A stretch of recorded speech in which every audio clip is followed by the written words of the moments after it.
Welcome to Lent. We're calling our message series for Lent Needy. But first, Spirituality 101. There is a God, and it is not you. I hope you're not too disappointed. There is a Creator, and we are the Creator, or the created. God is completely self-sufficient in himself. God does not need anything. We, the created, have needs.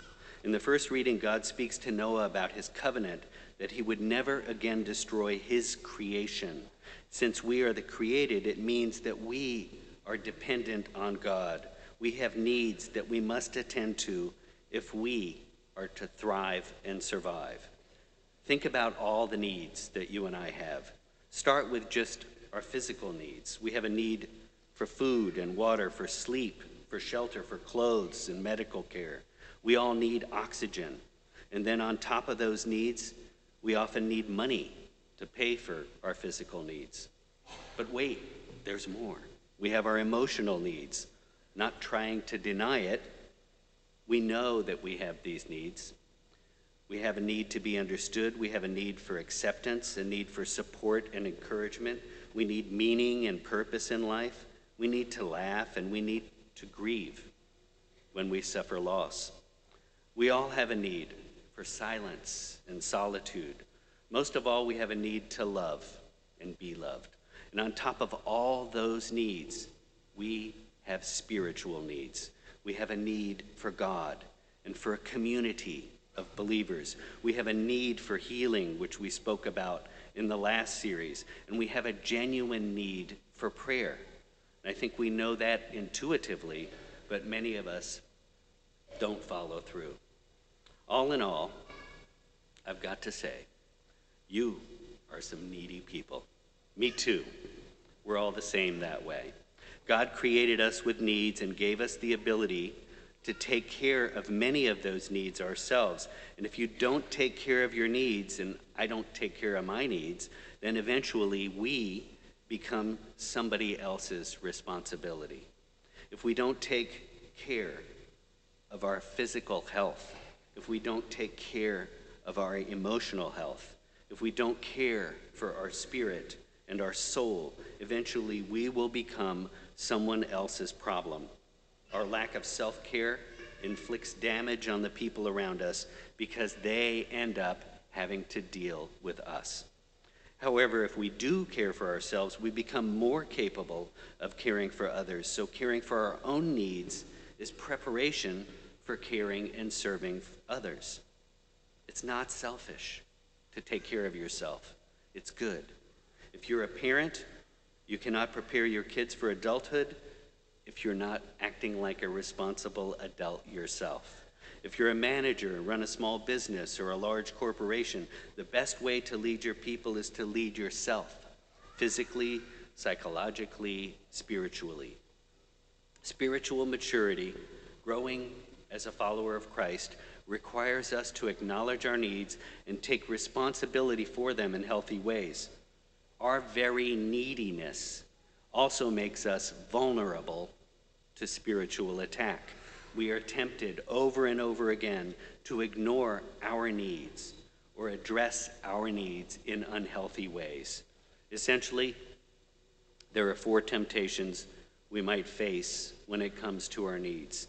The first is to deny a legitimate need and act like we don't have it. A part of us rebels at the reality of having needs and being dependent. This was the temptation Adam and Eve faced in the Garden of Eden. God told them they could eat from any tree except from the tree of knowledge of good and evil. So, that's what they did. The serpent promised Eve that their eyes would be opened and they would be like God, knowing good and evil.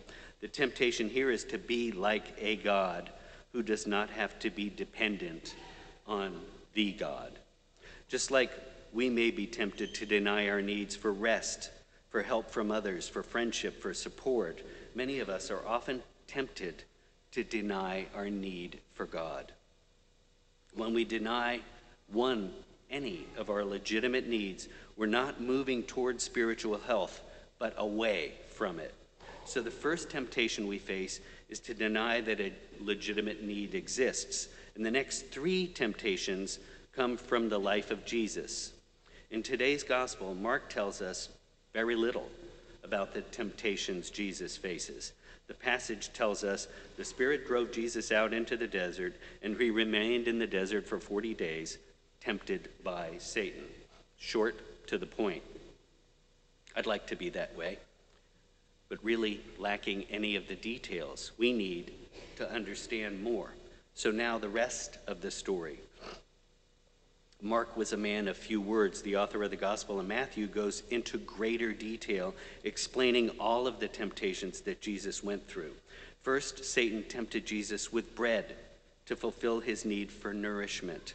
He tried to get Jesus to meet his legitimate need in an illegitimate way. Like if we're hungry and we decide to steal a honey bun from the 7-Eleven to eat. Or if you're out of work and you lie to get a job. No moral shortcuts allowed. Satan then tempts Jesus with shadow needs in the disguise of what would appear to be good. He tried to get Jesus to throw himself off a castle wall, a parapet in Jerusalem to show off, knowing God would send his angels to save him. Jesus wouldn't do it. His miracles were only used to fulfill his purpose and his mission on earth.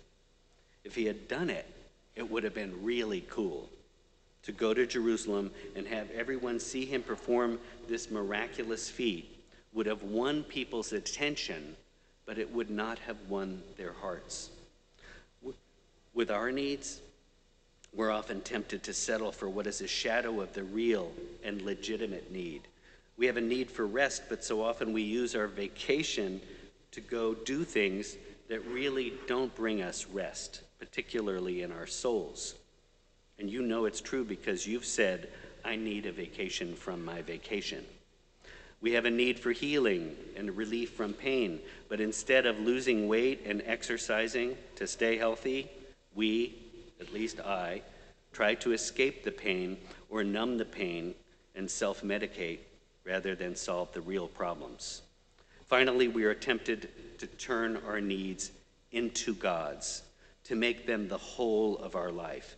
This is the final temptation that Jesus faces in the desert. The devil tells Jesus he can have all that he came to accomplish if he will bow down for one moment, if he will treat the devil as if he is God.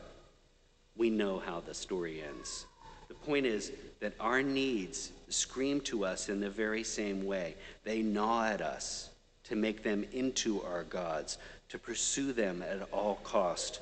We turn to one person and expect him or her to meet all of our needs in a relationship, so we make that person a god. Some people make money into their god. We need money, but some make it the center of their existence. We all have legitimate needs. Ultimately, our needs will either work for us or against us in our relationship with God. God the Father intends for them to lead us to him and strengthen our bond with him. As we heard in the second reading, Christ suffered for sins once, the righteous for the sake of the unrighteous, that he might lead you and me to God. So over the next few weeks, we're going to look at some of our needs. I encourage you to commit to this series so you can better understand your own needs.